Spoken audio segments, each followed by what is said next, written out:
Hello and welcome back to a New Pace podcast. My name's Lesley and I'm your host for this podcast where we take time to pause, act, create and empower through different conversations. So today I'm fortunate to have Dean Biddulph from I Insight with me today, and it feels like there's so much that I'm inspired by with all of the things that just a few times that I've spoken with Dean recently and everything that he does. So welcome to the podcast, Dean. Oh, thank you, Lesley. And thanks for that warm welcome. That's nice to hear. And likewise with you as well. Yeah, very inspired by what you're doing as well. Yeah, so thank you. So it's good to, like I said, it's good to have Dean here because there's a lot of overlap and there's a lot of real expertise that Dean holds and wisdom. So how would you describe to people what it is generally that you do and how you help people right now? Yeah. So I do a few different things, but my main occupation is as a independent researcher and business coach at I Insight. I Insight is my own brand, which I created, and I've been working as a freelancer for 3 years now. So with I Insight, I do market research, social research, so designing and conducting and analysing and reporting all kinds of research, surveys, interviews, focus groups, that kind of thing, which can help various clients to essentially find out information and insight and give them the guidance they need in whatever they're trying to develop. I do a lot of work in the education sector in that regard as well. So evaluating educational initiatives, speaking to young people, finding out what they need, and then helping the people who help them to help them better. So that's a big part of the work that I do on the research side of things. But I also do business coaching as well. So working with small businesses, mainly people who are starting out on this journey of a similar journey of self-employment and looking to create some positive change in the world. So my kind of tagline for I Insight is vision with values. And the work that I do, I see as trying to help people to achieve their own unique visions for success, whatever that might be, in alignment with their own values, which is something I'm sure, talk a bit more about later on, perhaps. So yeah, that's my work at I Insight. And then as well as that, I'm also a writer. I've written a sci-fi novel, Liberty Farm, which is going to be a series, which I'm working on as well. And I'm also part of an intentional community, Soul Moon, which you've come to a couple of our events before. And me and my wife, Kim, also do events together as a pair under the brand Most High Experience, combining her kind of sacred sound journeys with some of my kind of coaching activities as well, exploring different topics. So yeah, lots of different things. I Insight being the main one that makes up the most of my time, but then yeah, lots of other little projects and things as well. Oh, you've definitely got a lot going on there, haven't you? Yeah. And I'm just sort of curious about how all that sort of fits together. So you were talking about values, and I feel a bit like maybe because there's so many different things that come together in the roles and in the types of work that you do. I'm curious about what your values are and how these things kind of come together. Yeah, so like I say, I help clients to kind of identify and work in alignment with their values. Yeah. But I also have kind of undergone that process myself as well, and try to live and work in alignment with my own values as best as I can. So I, first of all, stands for insight and intuition. So those are two of my core values that I think always have been. Insight to me is about kind of collecting information, processing information, and coming up with kind of new perspectives. And that's something that I feel like I've always done throughout my education, throughout my career, and all of these different modalities that I use now. Intuition being something that, again, has always been important to me in my work life and in my personal life. So again, we'll probably explore in a bit more detail, but for now, I'd say that's about kind of trusting your kind of inner knowing, being able to connect the dots, and again, following your values, following your heart, listening to that inner guidance, rather than being too distracted or swayed by kind of external fears, external pressures. Independence is another one of my key values. So I work as a freelancer. I'm an independent person and try to kind of live a life of independence, really. So working with different clients, working in different projects, not being, too dependent on one source of income at a time. And also helping others in that regard as well. And impact is another one. You'll notice these are all beginning with I. I. Exactly, yes. So impact, having a positive impact on the world. And what was the other one now? Integrity as well, which is something we spoke about when we last met, which also ties into kind of authenticity.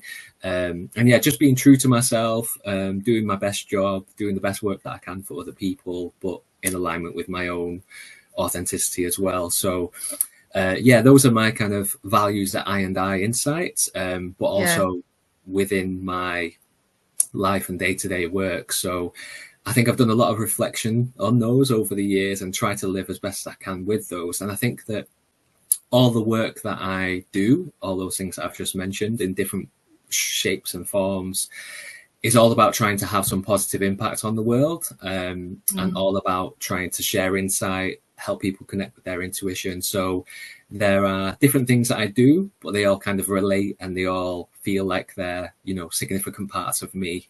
Well, hopefully that answers your question. Because, and the reason, that's a really thorough answer. And I think just the reason why I asked that at that point was because you were talking about all the different things. You were talking about the work that you do with your clients. You were talking about the novel. You were talking about the community, like the Soul Moon community is where we met, for instance. And actually, when people think about all these different things that's going on, sometimes it can be easy for somebody to think, hang on a minute, I'm doing so many different things. What is my real thing? How does this all fit in? Especially for someone who is maybe doing lots of variety of things. So that's why I wanted to kind of just see how that all fitted together. And it feels like that, the community part of it's important, as well as you having that freedom and autonomy to be able to go and help people in a way that fits for them, but fits for you too. Yeah, definitely. And it's a good question because, and it's something that I have reflected on and do reflect on at times, because, even though I'm working for myself and doing all of these things, it's about finding that balance and maintaining that balance. And the balance changes sometimes. Sometimes I can be really busy with my research and business work. Sometimes I might be a little bit quieter in that regard and have more time for some of the other things. I think it varies according to different people. Some people like to be, all in and very focused on one job or one primary focus. For me, I feel like my life is richer when I'm able to do a few different things. And like I say, all of the things that I am doing are important to me. And I see them as being expressions of myself. And if I were to be, as I have done in the past, if I was in, a typical 9-to-5 job, that might inhibit my ability to express myself in those other ways. And also, to have positive impact in different ways, developing the community, developing these events and connecting with people in different ways. It's always a journey. It's always something to reflect upon and check that balance. And, I have been susceptible to overwhelming myself at times in the past. Again, it's following that intuition and reflecting and pausing to see how you're feeling, and okay, right, maybe I'm doing a little bit too much of this, or I need to, I'll put that one on the back burner for a little while. So it's always a little bit of a challenge, but it's a good challenge knowing that I'm choosing how I spend my time on things that are all for the good of others, but also for me as well, and feel natural and positive to me, if that makes sense. Yeah.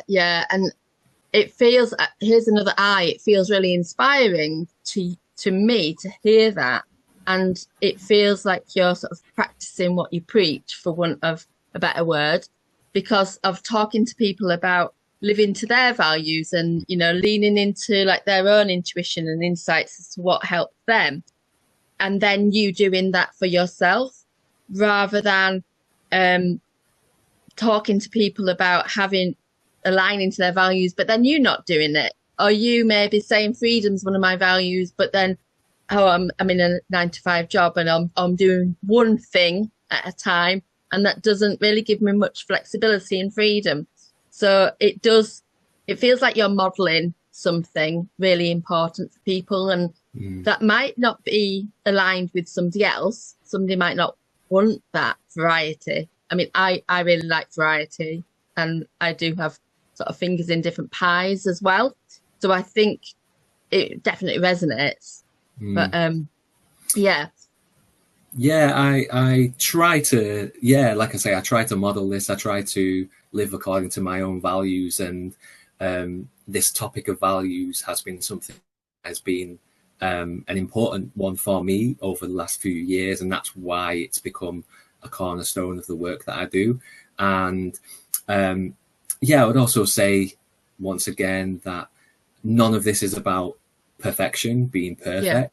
And again, tying into your philosophy of a new pace and that pause, that pause should happen on a regular basis as well, because especially when we're busy, we can all easily succumb to getting on the hamster wheel and getting carried away with things and doing things for other reasons and becoming distracted. So having those values in mind is not just a one-time exercise. It's an initial exploration to identify your values, but then it's a regular checking in with those and see, okay, am I actually in alignment with this at the moment?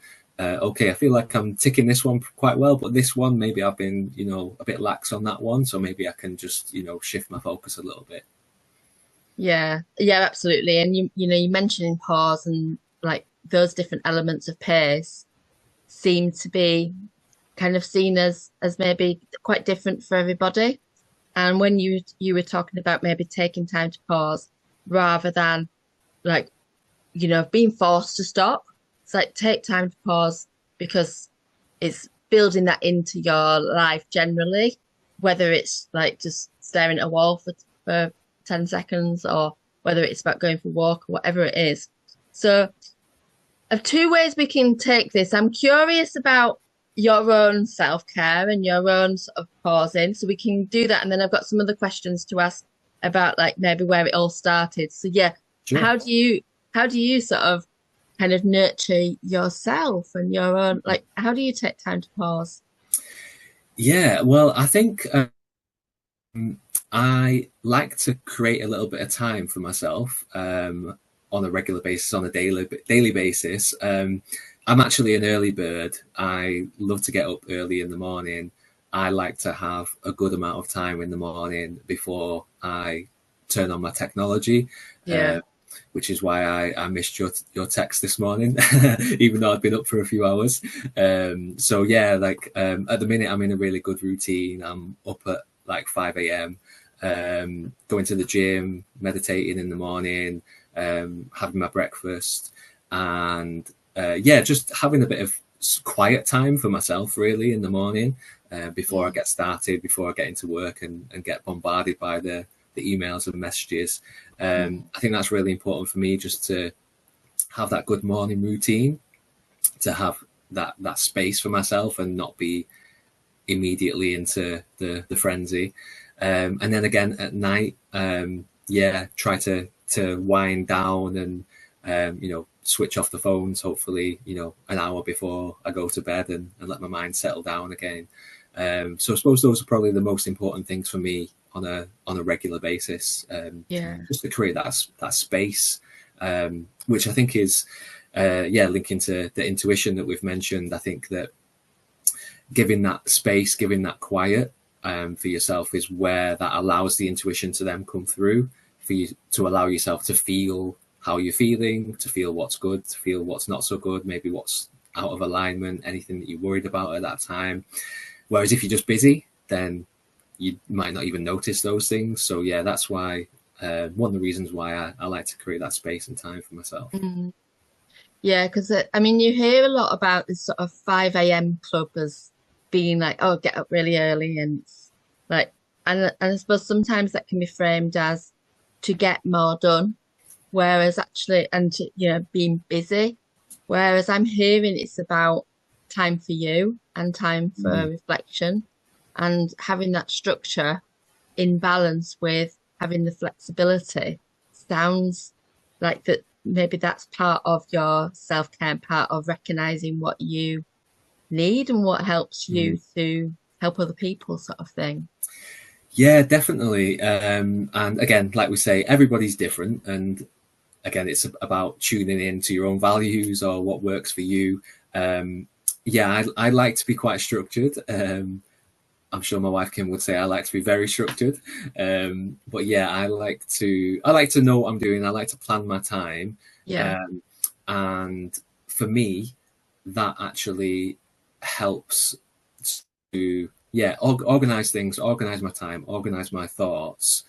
Giving myself more time to do that means that when I actually come to do the work or do whatever I am doing, then I can be focused on it and I'm not distracted, and then I can be more productive. And yeah, I think, to be honest, it probably is a way of managing anxiety that can arise for me, in terms of, being busy or, distracted or worried about X, Y, Z things that might be going on. For me, being organized, my wife Kim always laughs at me because I have dozens of like spreadsheets for everything. I have like, that's just how I work. I have like spreadsheets for my daily schedule and my to-do list and my finances, and like even when we go on holiday, I'm like, okay, these are the vegan options in this city that we're going to. This is what we're going to do on Saturday, Sunday, Monday, etc.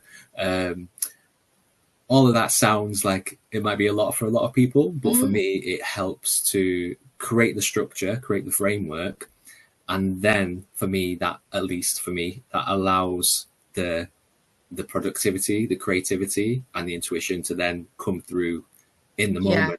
It's almost like kind of creating a safe space for myself to then do my work for the day, if that makes sense. Yeah, I was going to suggest that there's something about that, or creating a frame in which then having a frame or having kind of a box or a container in which to then, for creativity and all your ideas to sort of happen. And that structure is so important for a lot of people.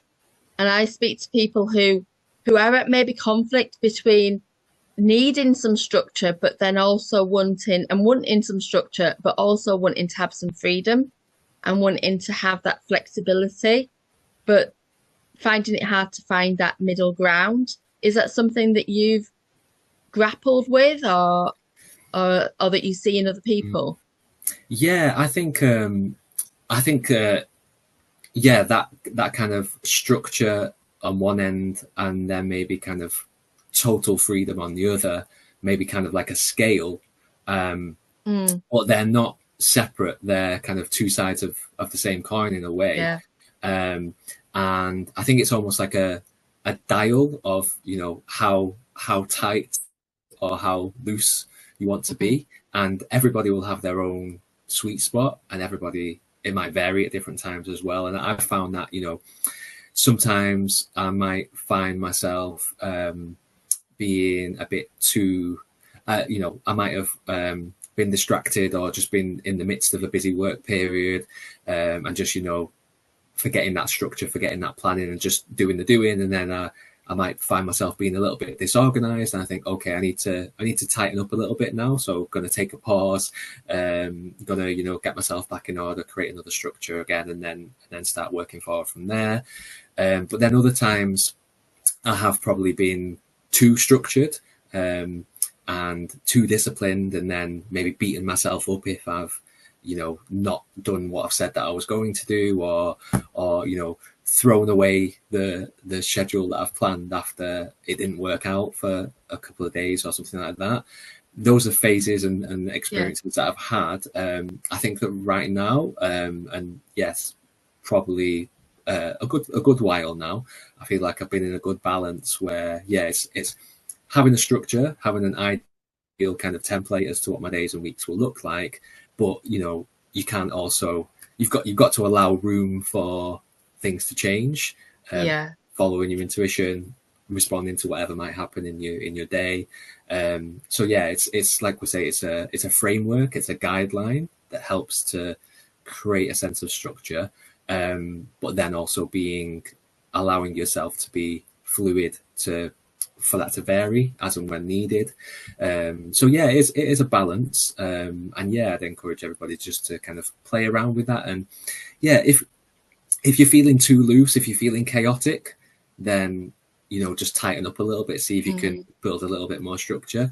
But then if you're feeling a bit too tight, a bit too rigid, a bit too engrossed in something, then okay, maybe you can loosen up a bit and give yourself a little bit of a break. So again, checking in and adjusting as necessary, really. And it definitely seems like being able to hear that you've experienced it in different ways feels refreshing, because sometimes somebody might be seeing someone that's got a real good balance of their life and maybe kind of wonder, how is it that they're managing to do that, but then I'm not. And actually, like, I always, that's one of my values of authenticity, like where actually sharing some of those ups and downs is really important, instead of having that pretense of all the ducks perfectly aligned and in a row, where it's sharing that process, isn't it, and that progress, and that those challenges, as well as what works for you in the end. Yeah, definitely. And I've always got challenges. I've always got things that I'm working on in myself. And we have to all be, I think, aware of our own strengths and limitations and quirks and perks, and have a little bit of a laugh at ourselves sometimes, and just try and get the best out of ourselves. But it's not about pretending to be any kind of false perfection or anything like that, because it's we're all fallible, we all make mistakes, so it's about doing the best you can, and being honest with it, I think, helps others as well. And on that note, I think one of the things that I think people struggle with is that when we're comparing ourselves to other people, we're actually comparing our internal to their external. Right. Because I can't see what's going on inside you. I can't see how you're feeling. I can't feel how you're feeling. I can guess, but I don't know. So if I'm comparing myself to you, I might be feeling all of my anxiety and feeling all of my challenges, and then comparing it to an external appearance that looks great and calm and in control. But I don't know what's going on underneath the surface. And that's one of the challenges that I think that we're facing, especially in this modern day with social media and everything, and people looking perfect on the internet, and then getting jealous of what other people's lives look like, but you don't know what's beneath the surface. So the more that we can be authentic with ourselves, and be authentic with other people, and just kind of connect on that basis, then that's good for everybody, I think. Yeah, it's true, isn't it? Because we do have that.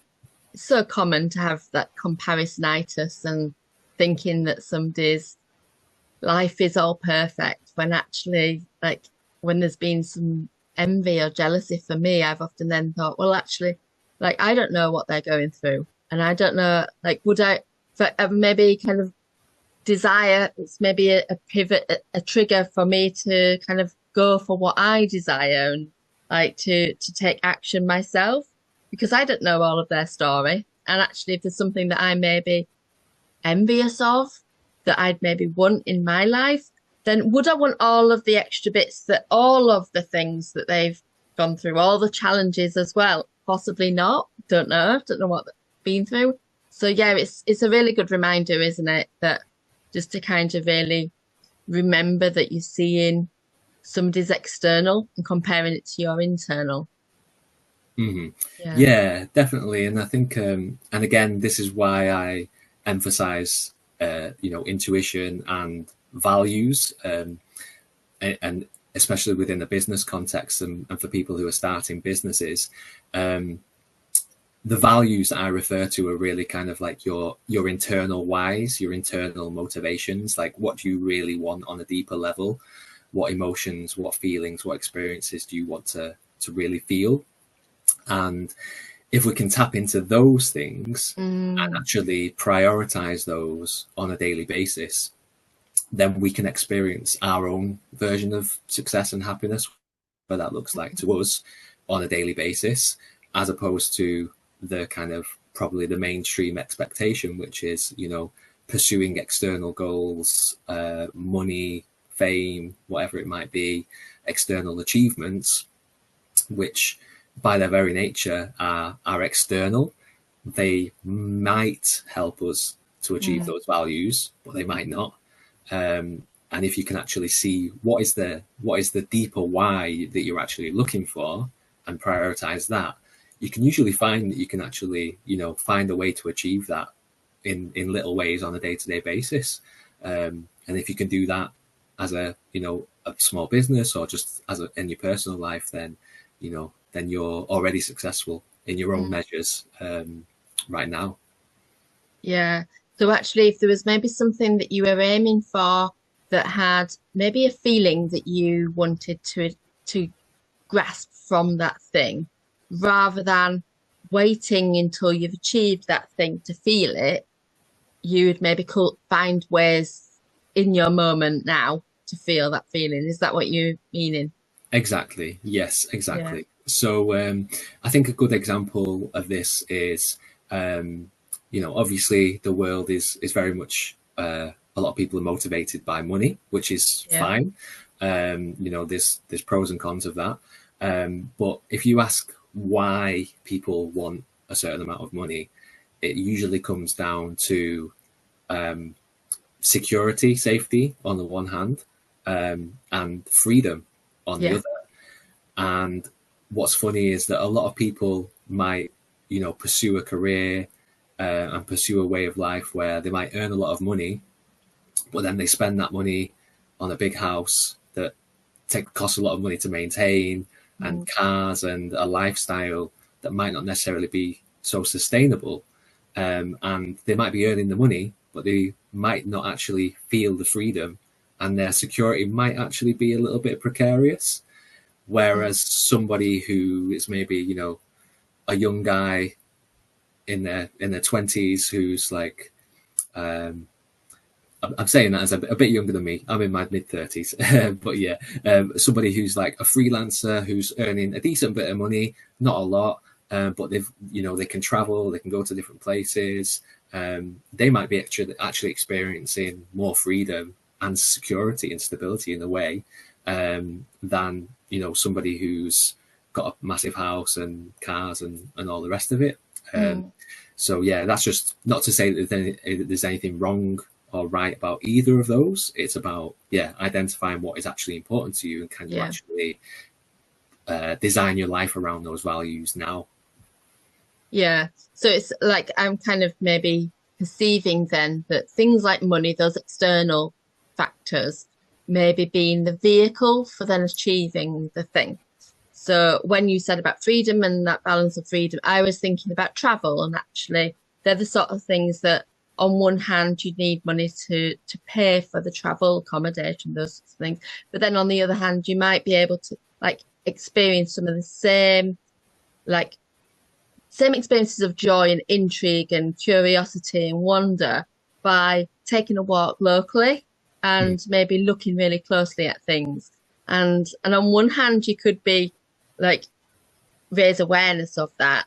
On the other hand, it might well actually maybe just like creating a new meaning from something, rather than putting all of the weight into sort of the financial sense or into that one thing that you think place money on a pedestal, whereas actually what it is that maybe the other values that you satisfaction or like adventure or whatever it is that's maybe more important. Yeah, and I suppose that ties into that idea of kind of gratitude as well, which I think is a key kind of aspect of life, is, you know, making the most out of what you've got available to you now. Like, there's always little ways in which we can improve our day-to-day life without having to, you know, get a new job or a new house or whatever the case might be. There's little incremental things that we can do, like those examples that you gave. And once you do those things and feel those positive feelings, it usually leads to more, it usually expands, and then you can kind of grow and move in a positive direction at a natural pace that's right for you, as opposed to, you know, rushing to expand and achieve things that might not actually be sustainable. So yeah, taking things bit by bit is a good piece of advice, I would say, for people in their lives and generally, and definitely for kind of small businesses as well. Not to necessarily rush to do anything too dramatic too soon, but just, you know, have those little successes day to day and build from your values up, really. Yeah, and like, I'm curious about what you're grateful for right now. What I'm grateful for, I'm grateful for a lot of things. I'm grateful for my body, which I've been working out quite well recently. And, you know, this body is the vehicle that allows us to enjoy this life. I'm grateful for having a roof over my head. Grateful for my beautiful wife supporting me in everything that I do. And yeah, grateful for my lifestyle and this opportunity to do all these things that I've described and have the freedom that I do have. So yeah, speaking about freedom and movement, as you know, Lesley, I'm going to be moving to Australia soon. And yeah, having the opportunity to work with different people, move my work from one side of the world to another, and yeah, just live the kind of life that I want, really. I've got a lot to be grateful for. Yeah, and it makes me think about kind of things that you can be proud of as well, because it's so easy, isn't it, sometimes to kind of go, I'm grateful for all of these things, and actually what you were speaking about is that you're grateful for it because you put a lot of effort into that and you've done the work. So I think it can be so easy to maybe not get that balance of like not recognize the efforts and the progress that you've made with those things. So yeah, that's something that I often would forget. Maybe I'd be grateful for where I'm at, and I'd like, when you were speaking, I was thinking about this space and thinking about, you know, just like all the different things that I've experienced in my life. But then also I'm kind of like, I'm grateful for the opportunity to strive for more.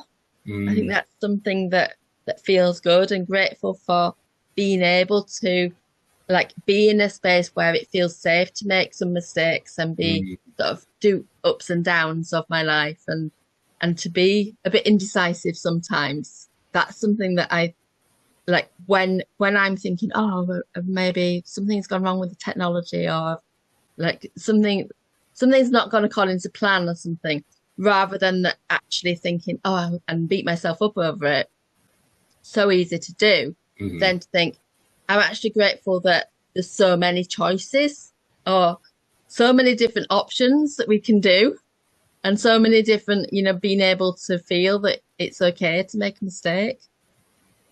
Yeah, definitely. Yeah, we're all very fortunate, I think, at least you know, in the UK today.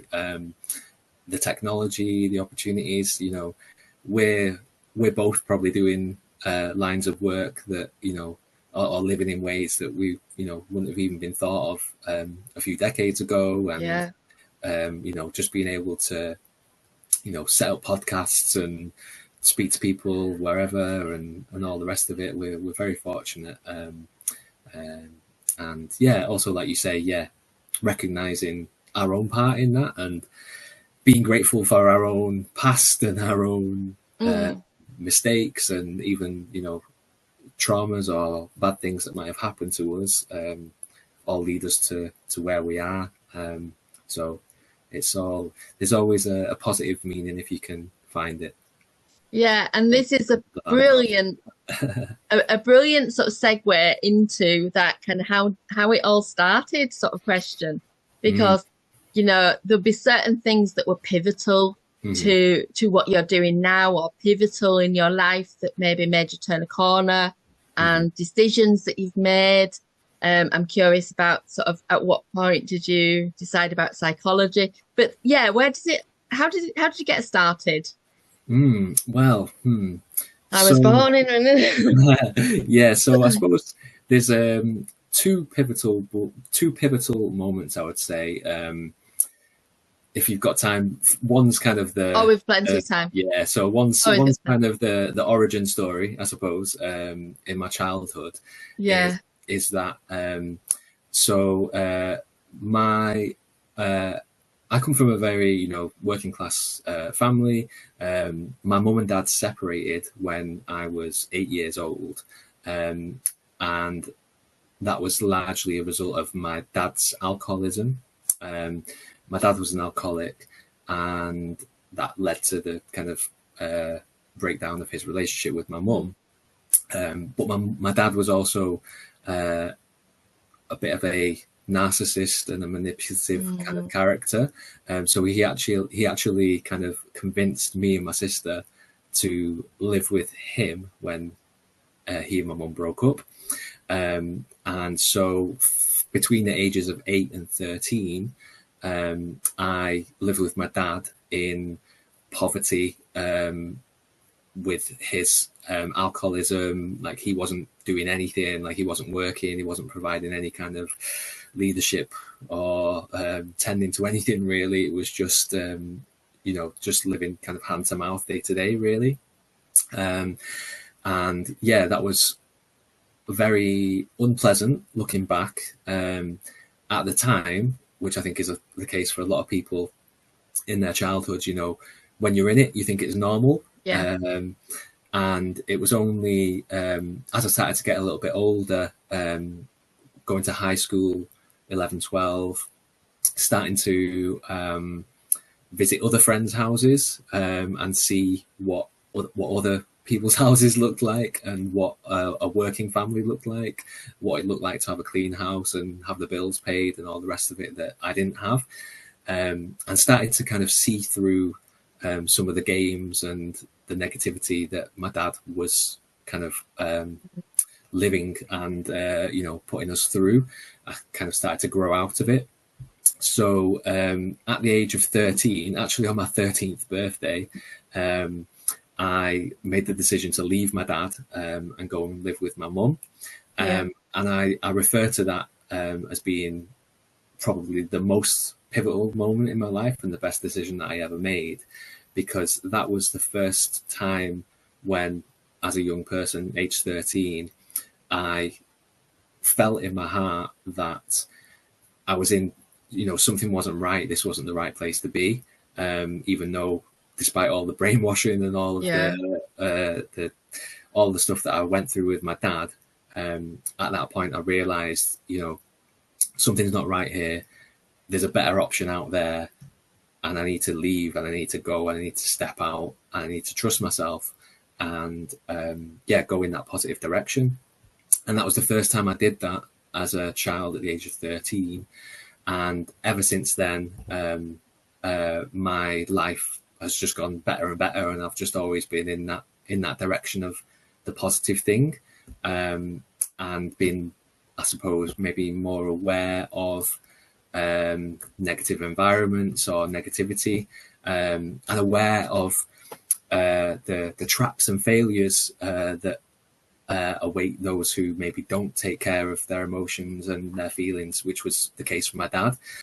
Yeah. So when you were talking about kind of how so important for you as a 13-year-old to have made those decisions, and that's such a pivotal decision, and that, you know, that would have taken a lot of courage, I'd expect, but then a sense of that inner knowing, and like speaking about, you know, having that awareness of the impact of what happens when you don't really take care of yourself.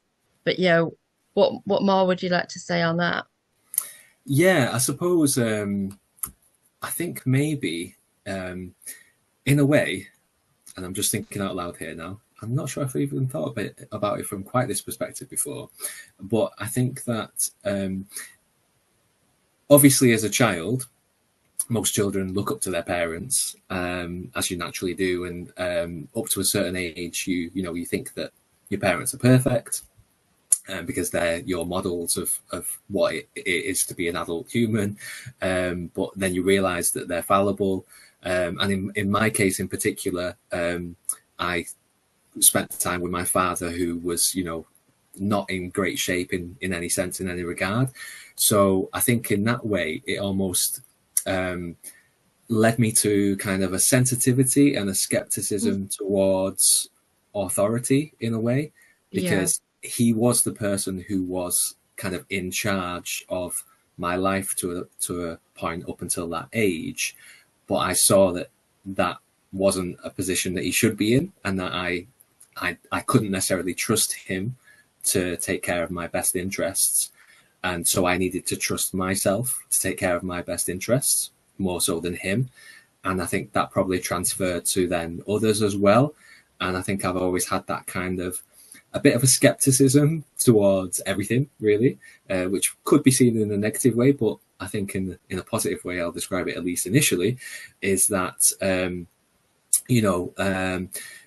in school, in university, in the jobs that I've been in, where I've interacted with different authorities and obviously learned things and taken things on board, I think I've always kind of been able to filter and be selective and be able to get what I want from things without being completely consumed or controlled. So even in university, so I studied psychology at university, which did you do? Oh, you did some psychology later on, didn't you? Not psychology as a pure form, but art therapy includes a lot of psychology, psychotherapy, psychological like concepts. A lot of overlap. Yeah. So I studied psychology at university, and I found that in my case, at least in the university that I went to, it was surprising to me that you didn't really need to be that much of a critical thinker in order to get a good grade. Obviously, you do these essays where, can you weigh up the pros and cons of this psychological theory versus this psychological theory? But to me, it felt like we were almost expected to recycle the arguments that they provided to us. And when towards the end of my university, I started to kind of think, I think I've got some other perspectives here that are not necessarily being shared, and started to share some of those in my essays and in my work, which were not always as well received, but I still did it because I felt that it was an exploration for me and kind of testing the boundaries and so on. And then, kind of continuing the story, which will lead on to where I am today. After university, I was always interested in psychology and the human mind and behavior. And also in that psychology degree is where I learned a lot of the research skills, which I then went on to use in my career in terms of, statistics and different research methods and things like that. I moved into a job which was in commercial market research after university, using those research skills, designing surveys and analysing data and reporting findings and so on. But it was in a very commercial sphere, and it all seemed to be very financially driven. And that wasn't something that really inspired me.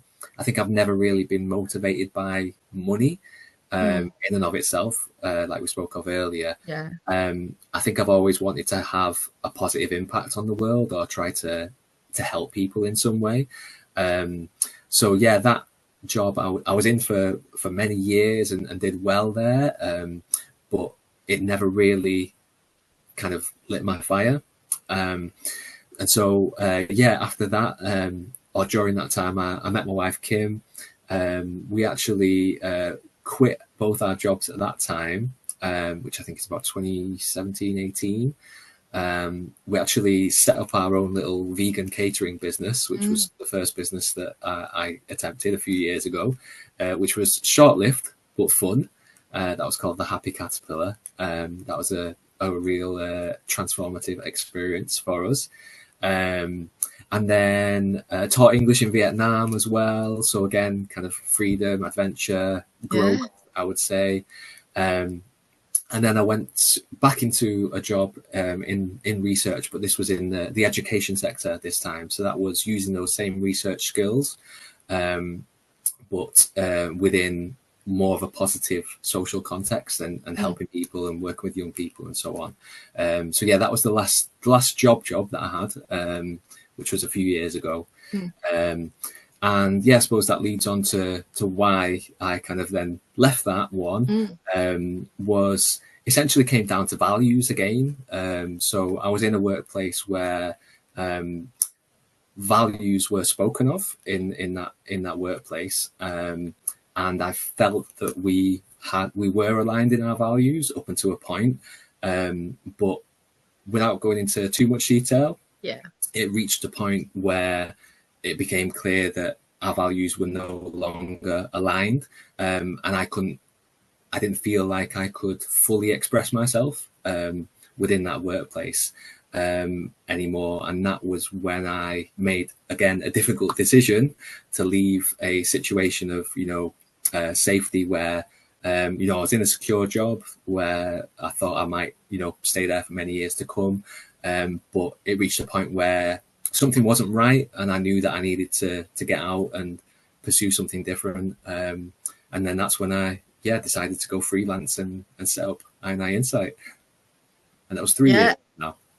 Oh, amazing. And just like, I'm just really struck by that idea of like you being really trusting of yourself in those moments. And, when you're explaining about yourself at 13 and, how that might have then been for you. And it almost feels like there's been similar situations where you actually, I can't stay here, I need to leave. I can't stay here, I need to leave. And that sense of maybe that kind of pressure from society to be doing this, to be following the rules, so to speak, or fitting in with that, but then knowing that it doesn't really work for you. And when you said about, seeing authority in a different way, and because I was really struck by the fact that you were just 13 when all that happened, and you made that decision yourself as a 13-year-old. And actually, I'm just like really, like we're talking almost like that 13-year-old is an adult. Got to remember that you at 13 would have been a child, and you shouldn't have had to have made those decisions. And obviously you'd know those things, but actually, I come across so many people who, like you've explained, things just felt normal. Things just feel normal. It's only maybe when you step away from it, you go, actually, that doesn't fit for me. And it feels like really empowering for you to be able to make a choice as an adult of going, this doesn't fit, I'm going to go and start my own business.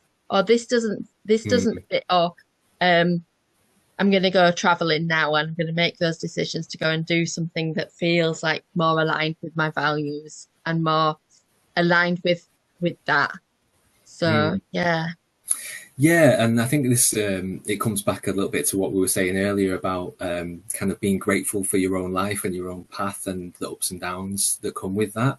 we've all been through stuff. We've all been through, dark times, and, everybody's families, messed up in one way or another, pretty much. I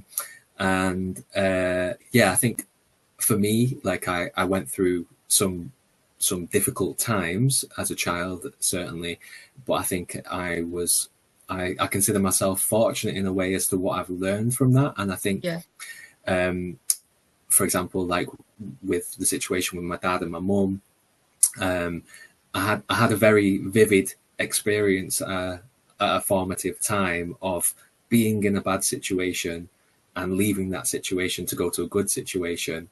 And that almost gave me that confidence and reinforcement for future decisions that, okay, I know what's right for myself now. That has always come down to like what I call intuition, that when it comes to the big decisions in life, whether that's, jobs or relationships or moving home or anything like that, I've always, trusted myself to take that pause and look inside and come up with the right answer for myself, not for anybody else. I feel blessed to have had that experience and to have that ability now. That's not to say, again, that I'm perfect or that I won't still make mistakes. And, I have made mistakes at times, but when I do make mistakes, it's usually because I've become distracted or I've, lost focus on those values, or I've not given myself that pause. I know hopefully more and more that if and when I do have to face any kinds of decisions like that, then I'll know what to do. And again, creating that space on a daily basis for reflection, checking in with your values on a daily basis, and then making fine-tuning and adjustments on an ongoing basis. And then hopefully you don't find yourself in, a situation that is too bad that requires dramatic change. Yeah. And there's so many things with that, isn't there? Like layers that come into that of trusting intuition, that biggest thing that people talk about. And actually there's something of that felt sense, there's something there.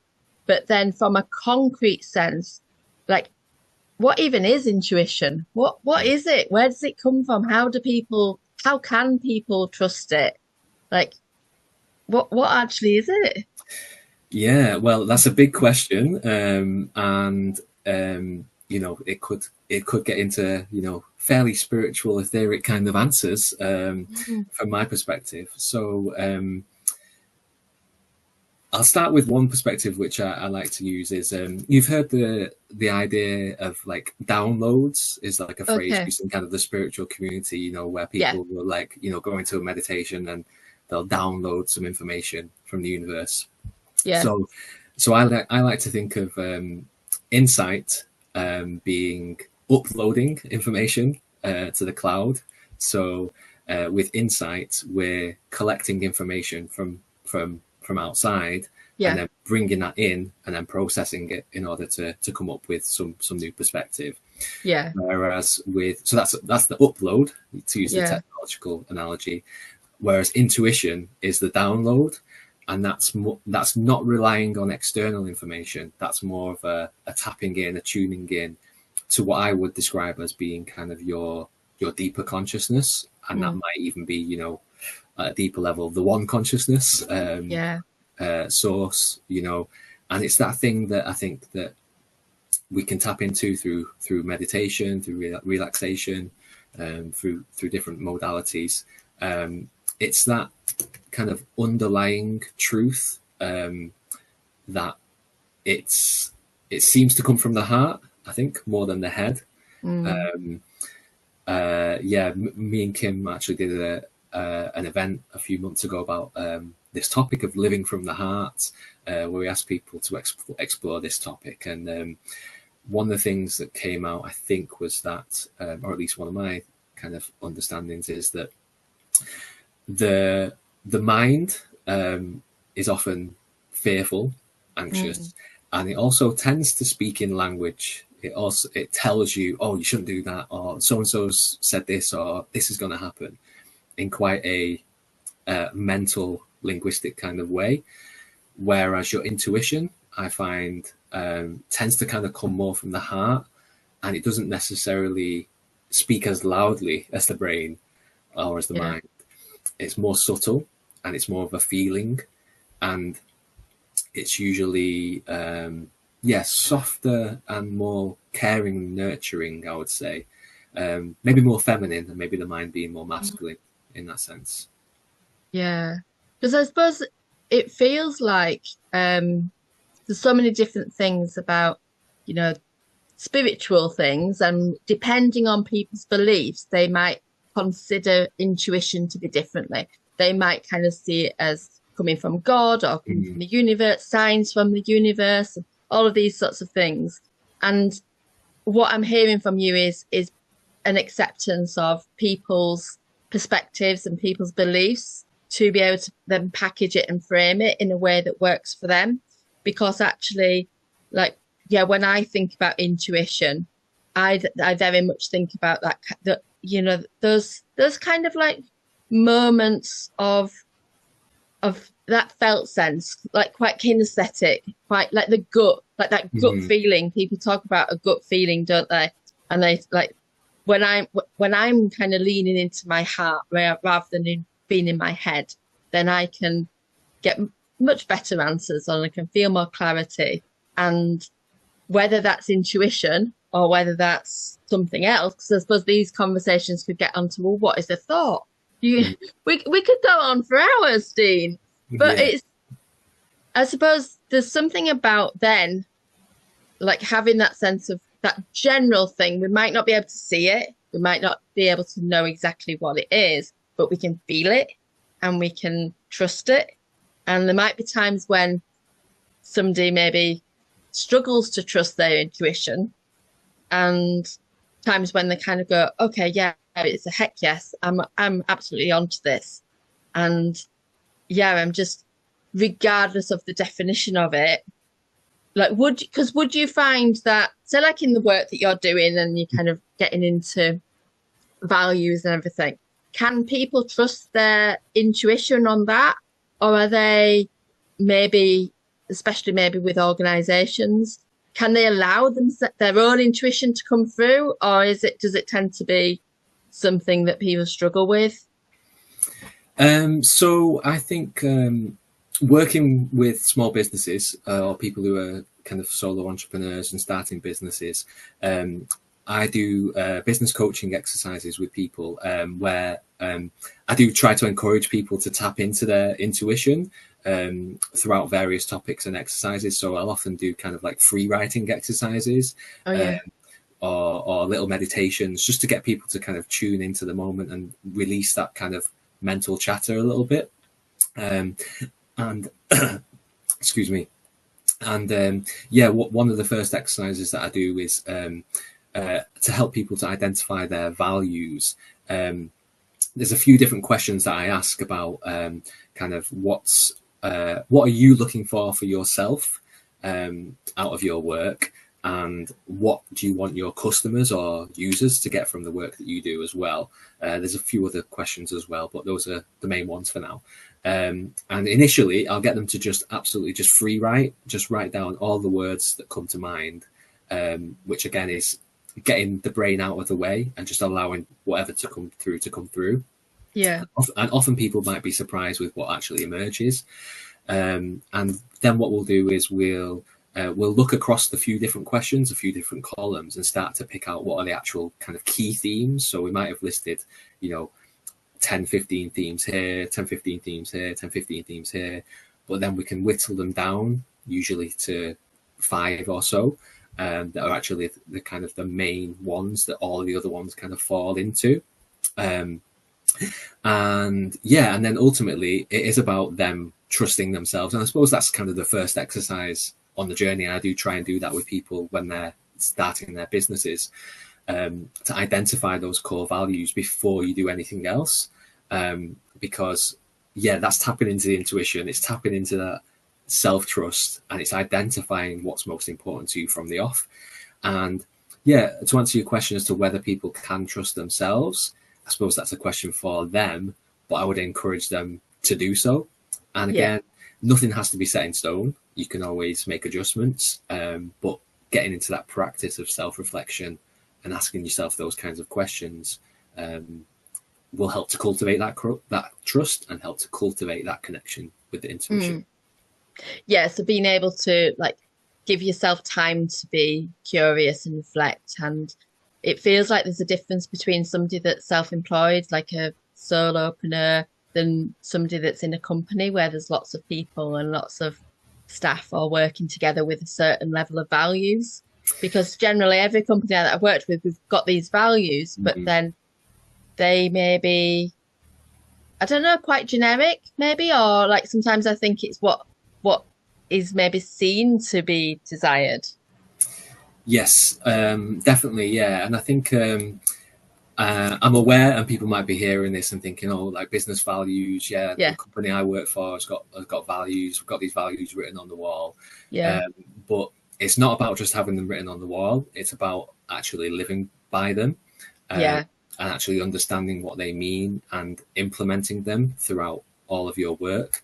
And so I think to some extent it can be misused or a little bit of a gimmick in some organizations, and it's a way to say, oh, you know, we're fun, we're creative, we're whatever it might be. But a lot of the time they don't necessarily actually really live by those values, or they might be another value that they've not mentioned, which is maybe like, you know, money for the company in a lot of times.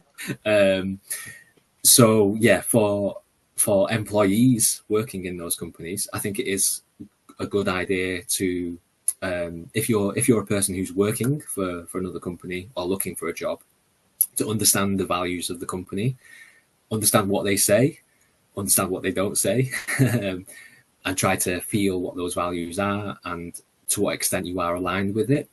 Obviously, you know, at different points in our career, you know, we have to make choices and we have to be in jobs which may not be perfect all the time, but they might be the best solution at the time. So it's, finding something that you're comfortable with and confident in, but also having a bit of skepticism and a bit of a boundary as to knowing, you know, what you can and can't do in that environment. And I think if your values are really aligned and you can achieve what it is you're trying to achieve within that environment, then great. But I think it can be difficult simply because so long as you're working for somebody else, then you're always going to be somewhat at their whim, and their values or their vision is going to kind of override your own when it comes to it. Again, if that's aligned, if your vision, your values align with your workplace, then great. But if, as became the case for myself, it's no longer aligned and you feel like there's certain aspects of myself, there's certain things I can't pursue in this environment, I need to go in a different direction, then that's when you kind of need to make that choice as well. Yeah. And maybe there's something there about timing of things and you know, the priority of things, and certain things that you can sort of let go of and certain things that might be non-negotiable that you need to sort of break free from. So a lot of that feels a bit like trusting your intuition as well. It's like, does this feel right? Does this feel okay? Even if it doesn't feel perfectly aligned, does this feel safe, sort of thing as well? Yeah, definitely. And with all of these values, I say, you know, we all have a lot of values, but we have a few kind of core values, and there's some things that you might value less that you can compromise or you can let slide a little bit, but then there may be some things that are like, okay, no, this is an absolute, like I need to have this. And it's again reflecting in yourself and deciding what you need, what's a want, what's a need, what do you have to have, what's a hopeful, or what's a absolute necessary. And then building your life and your work as best you can around what you need at that time, really. Because people often say, you know, well, life happens while you're busy making other plans. So you can have like something that you're in the middle of, and then you might have big changes, then all these different kind of things happen along the way. And I was thinking about that with your novel, and I was thinking about with the Soul Moon community, and how actually like these kind of things, like we wouldn't have met if it wasn't for Soul Moon, for instance. And actually I love the fact that it can be really hard sometimes if you're not sure what the next step is, but then actually trusting that there will be a next step sort of thing can be maybe, yeah, where people lean. Yeah, definitely. And again, yeah, trusting yourself, trusting intuition, trusting the universe, trusting life, whatever you want to call it, wherever you want to put your faith. I think faith is a relevant word to use in that context as well. It's a journey, and there's ups and downs in that, and we all have doubts, and I have doubts at times, and especially going self-employed. Being self-employed is such a different way of life and a different mentality to being an employee for somebody else. When you go from having a regular paycheck in the bank every month when you're working for somebody else, as opposed to then going self-employed, where it's like, okay, great month, okay, oh, terrible month, okay, great month, terrible month. Obviously, hopefully that evens out over time, but it can provoke some doubts and think, oh, where's the next bit of money coming from, or can I do this by myself? If you're working for yourself, you don't necessarily have that kind of reinforcement from other people. So for myself, at least in my work, I can be on my own a lot of the time and writing reports for clients and just kind of doing it all on my own, really. Whereas when I was working for other people in a business, you could see what other people are doing, and you could check in and get that reinforcement from people. When you're on your own, it can be lonely. But again, that forces you to reflect and check in with yourself, and those emotions, those fears, those doubts might come up. But then if you work through them and with faith and with trust, then things will generally work out. Again, if you're following your values and following your intuition day to day, then that will generally lead you in a positive direction. And then that's when, opportunities arise and synchronicities occur, and you meet people, you meet connections, and then you go to somebody's event, and then you on one of those podcasts and whatever else happens. I know, magic, isn't it?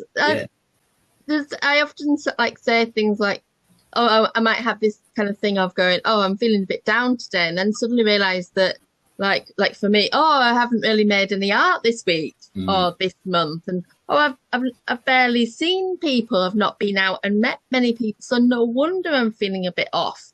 And it's not that my entire life is a disaster, it's just there's a certain thing that I'm not doing enough of, sort of thing. And for me, communities and I've really enjoyed joining the Soul Moon events, and I think the first one was the spring one. So how would you reflect on Soul Moon and how that's been for you and what you've noticed? Yeah, so just for the watchers listening, Soul Moon is a little intentional community, a group of friends based in Leeds. We've been working together for about 5 years now. We originally kind of got together during COVID lockdown times with kind of an emotional healing sharing circle around that time. And then during that COVID time, it kind of revealed how divided, we were, and how lacking in community and connection we at large had come in the world during that time. And we had that real desire to come together in community. And so over the last few years, this group that we now call ourselves Soul Moon, which relates to the sun and the moon and the yin and the yang and all of that. Really, we've been putting these events together and doing lots of things together to build community, to help connect with nature, to connect with other people, and sharing various events and activities around those themes. And it's been really, really beautiful. And again, coming back to authenticity, I think is a key kind of theme or value within Soul Moon as well. Is that it's a space and a community where everybody can be themselves and support one another. And even if we've all within Soul Moon, within the group, we've got different people with different skills, different strengths, different limitations, different emotional needs. And it's a beautiful thing when, you know, in this society, in modern life, you know, we often bump into people, or we go into social situations where people ask how you're doing, and you can tell it's just very superficial, and, you know, people will give a false answer, or they'll talk about, you know, mundane things. Whereas with this group of friends in Soul Moon, and my friends generally, I think, I suppose because I've attracted that through my own authenticity, is, you know, it's okay to not be great. You know, it's okay to feel down. And, you know, you know, you get together with someone, it's like, how are you doing? And they'll actually share what's actually going on for them and talk it through, and just be open and authentic. And then we can heal one another in that regard. So that's been really beautiful. And yeah, all of the events and things that we've done, it's really just great to share that vibration, that energy with people. And yeah, now we've started to open that up to more people to share their talents. Obviously, you did your art workshop, summer solstice event. Yeah. So yeah, it's again, I suppose, relating to what we've spoken about in my other kind of personal work. I try to live according to my own values and model that, and hopefully people be inspired by that. And again, with Soul Moon, you know, we try to show people what community is to us, and what it means to be authentic and to express yourself, and allow other people to do the same. And yeah, so far, yeah, people seem to really resonate with it. Yeah, it is a brilliant community. And actually, like, I got involved in March, and then like it's just been a couple of events I've been involved with. However, it feels like longer. It feels like I've been sort of involved for longer, and hearing about, you know, how it started in lockdown, and it made me, you know, reminded me of that time and just how necessary community is. And just, it's so true, isn't it? We end up sort of going round almost like blinkered to what other people are doing, and like ask people how they are, they say fine. And sometimes it's that we're rushing so much that having a specific space to be, you know, to share just how you are, without maybe having a solution instantly or somebody coming to the rescue, can be so important, and so like healing, that just being seen and understood. I find that huge. Yeah, definitely. And yeah, again, like I say, it all ties into what we're saying. It's about space. I think space for a new pace.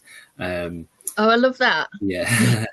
Yeah, we all, like I say, like I create space for myself with my own, you know, daily structures and things like that. When we host events with Soul Moon, we create a space where people have that framework and say, you know, this is the expectations, not in a rigid way, but just to say, you know, this is a space in which you can be yourself. This is a space where we're going to take care of one another. You know, come as you are, and all the rest of it.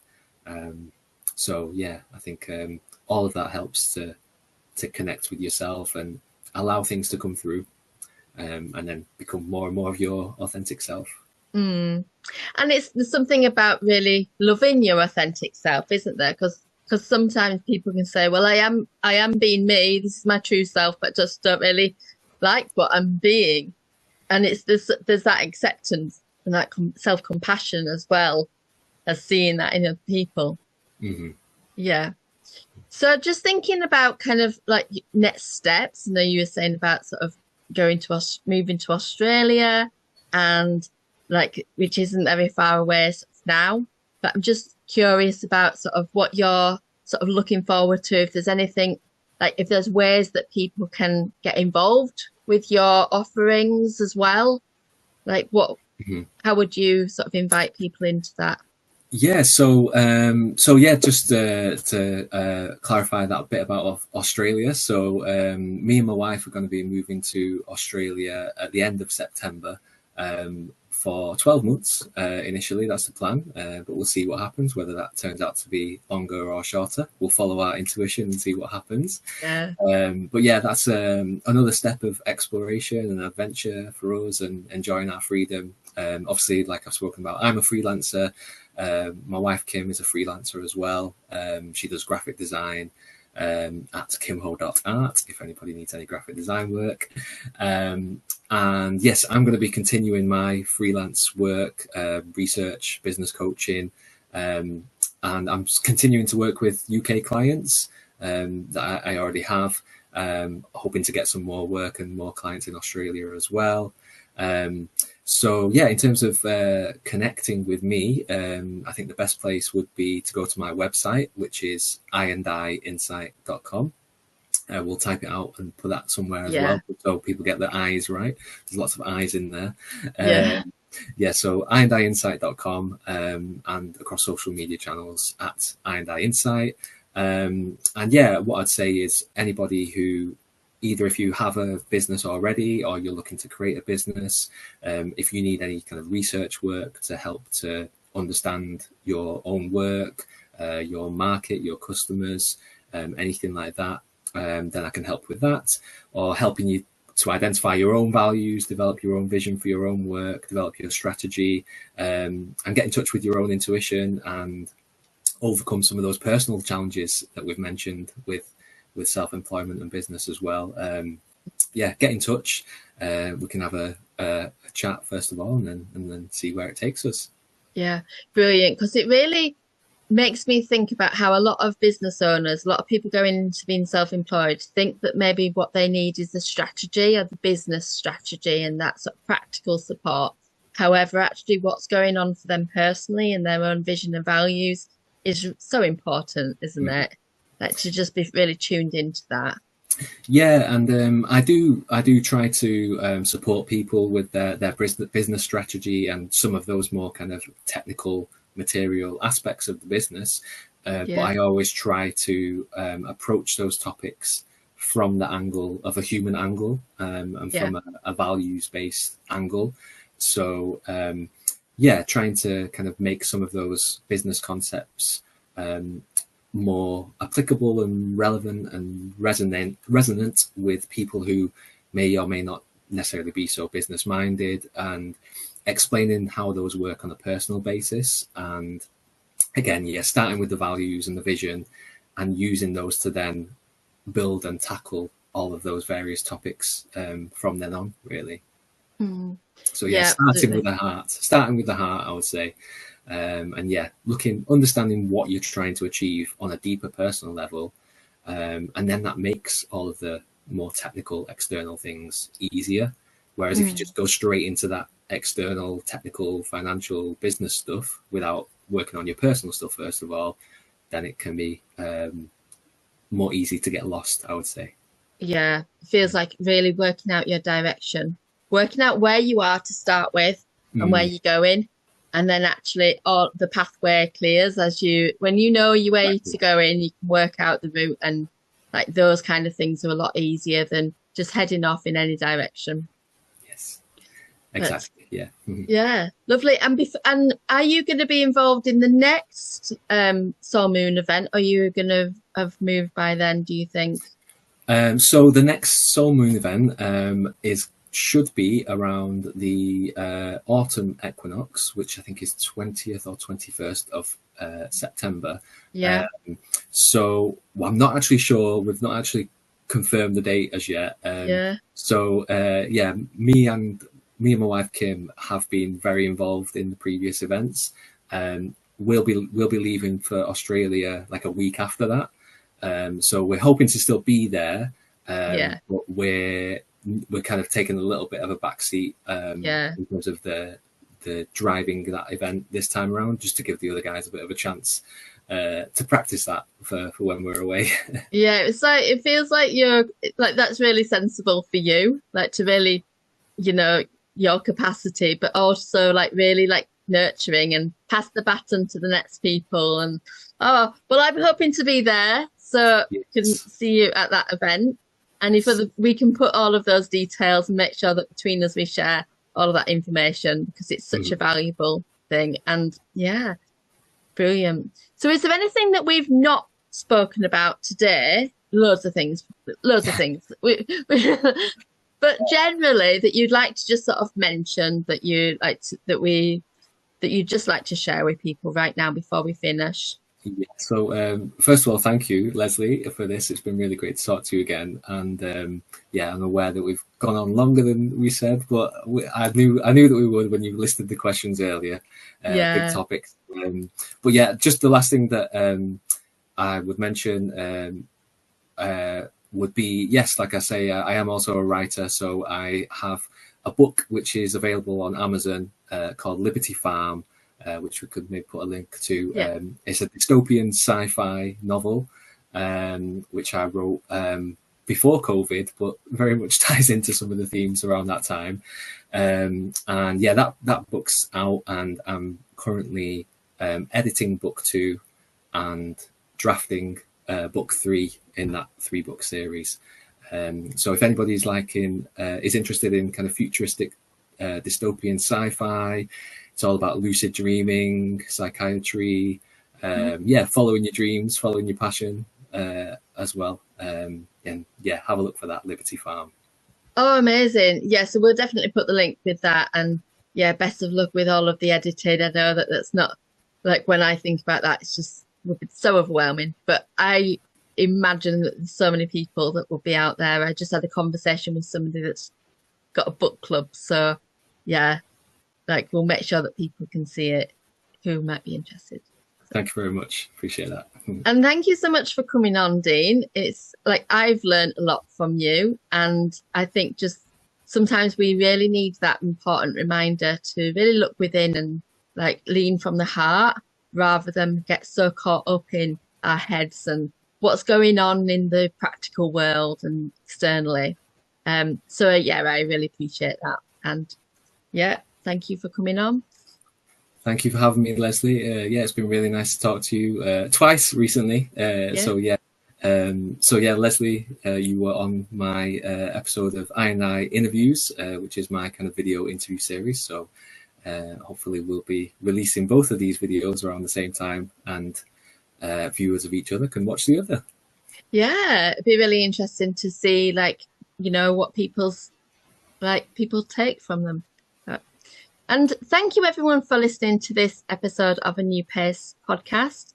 The whole intention is to be able to have warm, insightful conversations. So really pleased that you've been able to watch and take what you feel from it. Like, if there's just one little nugget of information that you take from it, or one action that you can take from it, then the intention and the purpose has been served. So thanks so much. Take care. Bye-bye.